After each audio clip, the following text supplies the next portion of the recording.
Bonjour, voici le tirage quotidien sur le samedi 25 février. Demain, la Lune en Taureau est en conjonction avec Uranus en Taureau. Ça peut souligner un ressenti nouveau, quelque chose qui se stabilise en nous de manière différente, de manière inattendue. On a les énergies stabilisatrices du Taureau, mais il s'agit d'Uranus. Et la Lune, bien sûr, c'est le yo-yo émotionnel. Faites attention aux idées farfelues demain.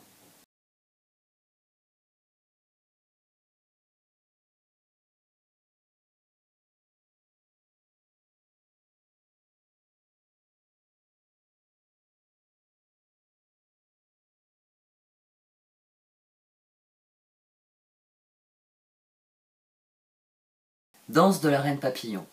Un cœur pur et un amour sincère attirent la grâce divine. Celle de Kuan Yin, la reine papillon, rend l'impossible réalisable.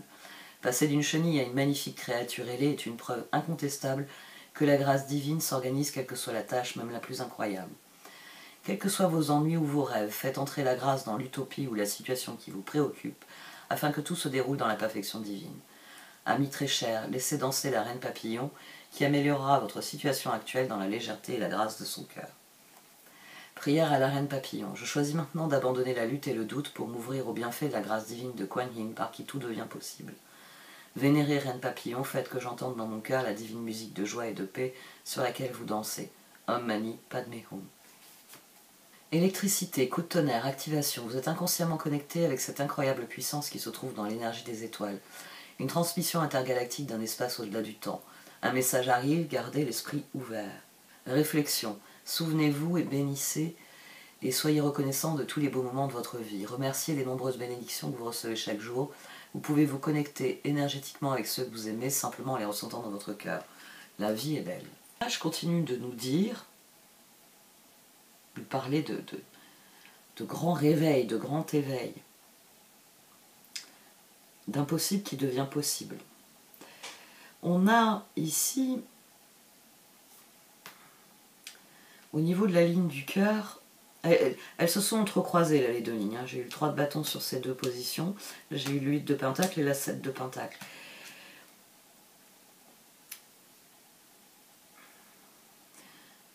Nous avons à nouveau, et c'est ça aussi, c'est les mêmes cartes qui ressortent sans cesse. Vous vous rappelez quand je vous disais encore le pendu? Mais ça y est, on n'a plus le pendu, on a la force. On a la force qui n'arrête pas de sortir, on a la roue qui commence à se montrer très très souvent aussi. Le jugement se montrait déjà pas mal. Le pape, le fou, le soleil. Beaucoup de choses changent, beaucoup de choses évoluent, et demain nous avons une lune qui est conjointe à Uranus. Je me demandais quelle surprise on pourrait avoir, mais ça reste dans la lignée de ce que l'on a ces derniers jours, c'est-à-dire que c'est des bonnes surprises. C'est d'excellentes surprises. Le cœur est concentré sur ce qu'il peut faire, sur ce qu'il peut vivre, sur ce qu'il veut vivre. 4 de pentacle, force, empereur. Donc là j'ai les 2-4. Il y a quelque chose qui se renforce. 4 de pentacle, puis empereur. C'est-à-dire que notre détermination ici, elle devient beaucoup plus construite, beaucoup plus élaborée, beaucoup plus complète. L'empereur, c'est la somme des autres vibrations de 4. Donc, il y a quelque chose ici qui se renforce. On a le diable aussi, ici et ici. On a le soleil, si on les additionne toutes. On a le diable ici aussi. Mais 3 d'épée, diable, roue, et au dos j'avais le 3 de bâton. L'heure est à la transformation. Le pape est sorti à 2 reprises. Le 6 de bâton est sorti à 2 reprises. Les choses évoluent, les choses bougent, les choses s'accélèrent. On a aussi l'axe roue, fou, diable, pape. C'est le pape qui l'emporte. Le jugement, on a les 3 cartes. C'est ça en fait qui me tracasse. Parce que je me dis, il y a un truc que tu vois pas. Et ça n'arrêtait pas de me dire feu vert et tout est complet. Il y a Jedi qui est venu derrière la chatière. Et on restait à se regarder.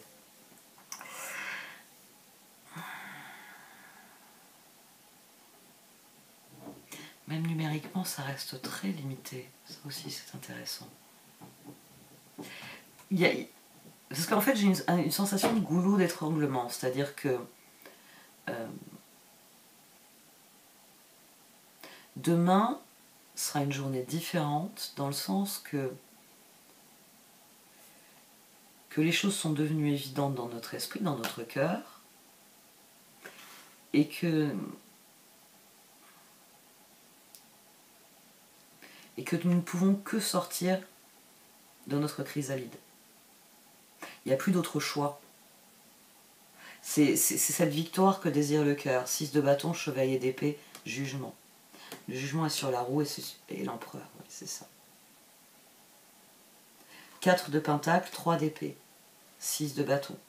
À force de s'occuper de ce dont il fallait s'occuper, de tout ce qui était difficile, nous remportons enfin la victoire. Et ça change les données du problème. Ça nous permet de réaffirmer ce que nous désirons. Les cartes font de la journée de demain une journée majeure. Une journée finalement, oui, où l'impossible devient possible. C'est tout à fait le message de la reine papillon.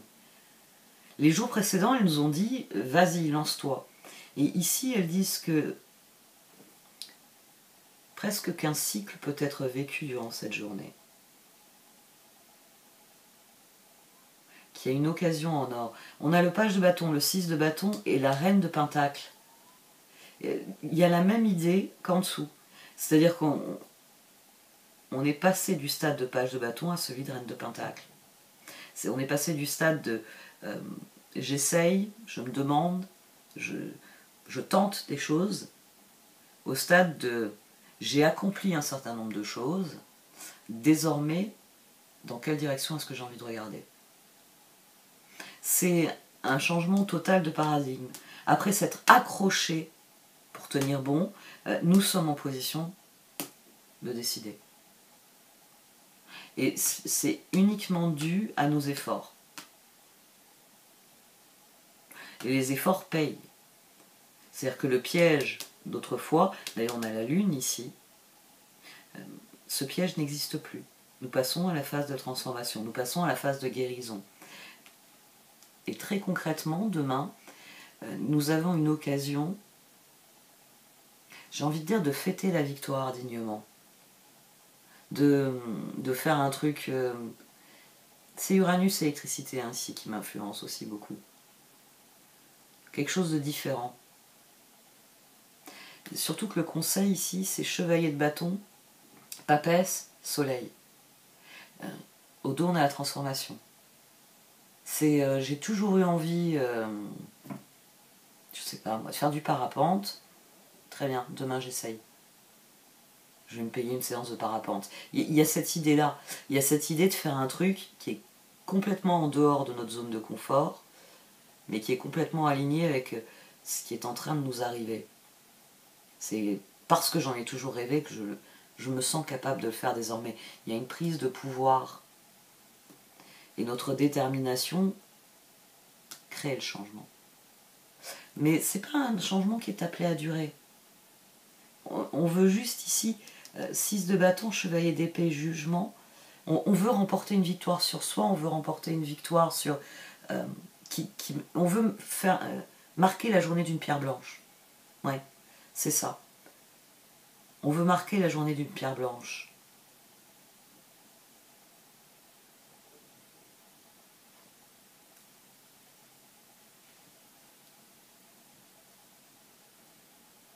Très peu d'additions possibles.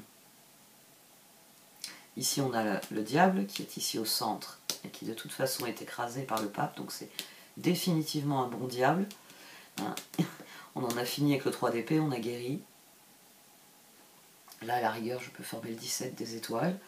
Le 12 du pendu, c'est quelque chose que nous attendions depuis longtemps. Ici le 20 du jugement, nous avons compris ce qu'il en est. Le 3, la transformation. 21, la fin de quelque chose. Oui, c'est aussi pour ça. Faites-vous plaisir. Marquez cette journée d'une pierre blanche, d'une manière ou d'une autre. D'une chose qui est vous, même si au premier abord, elle ne vous ressemble pas. Il s'agit d'utiliser cette journée pour ancrer quelque chose, pour marquer la transformation. Avant, il y avait tout le champ des impossibles, mais maintenant j'ai ouvert le champ des possibles. On va voir ce que les cartes d'oracle elles en disent.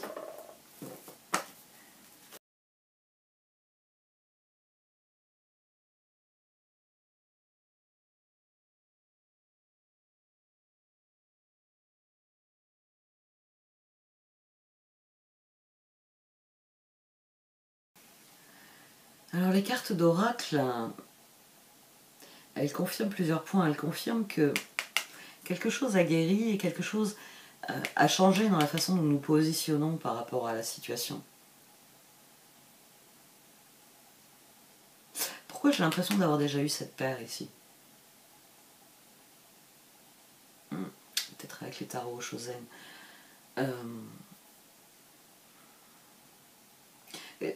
Ici c'est la situation de départ, mais ici elle est extérieure.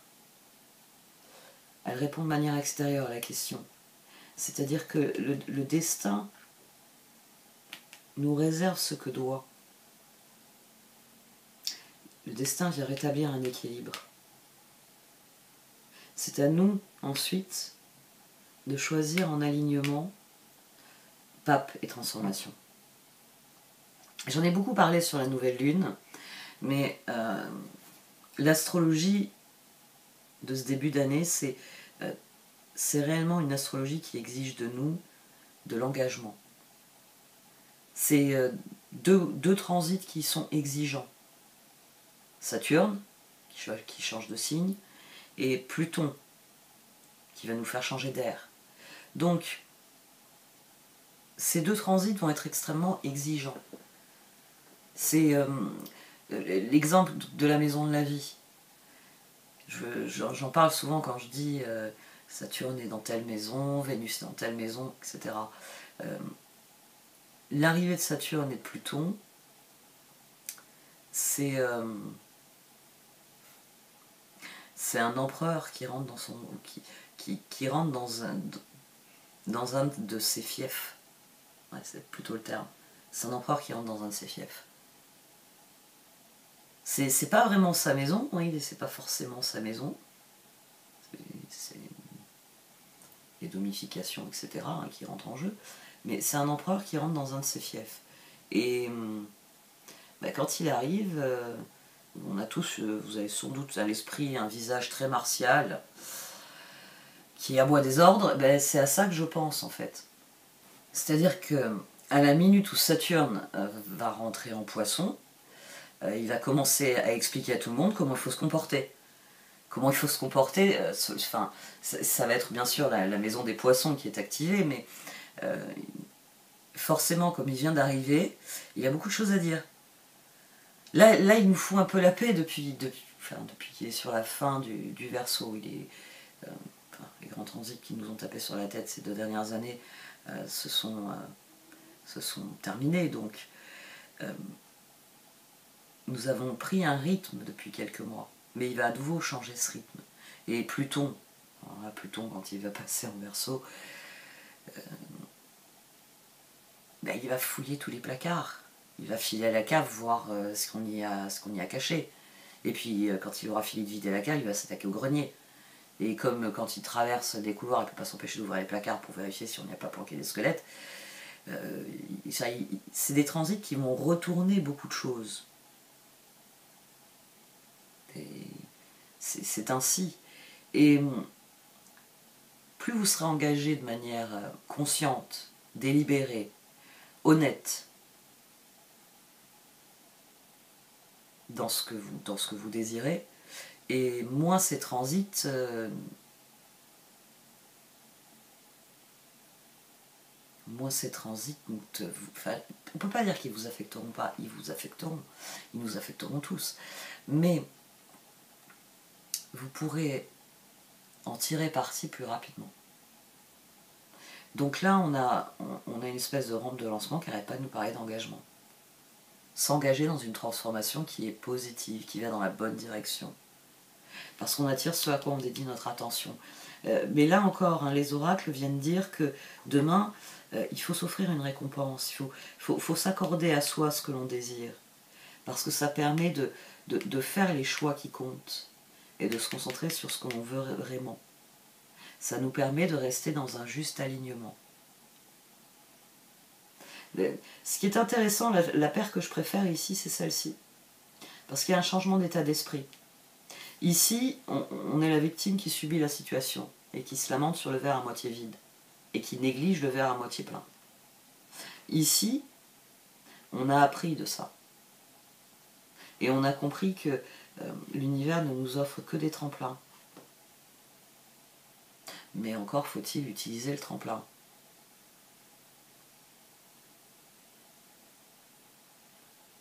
Merci de m'avoir écouté. Vous pouvez liker, commenter, partager cette vidéo. Au revoir.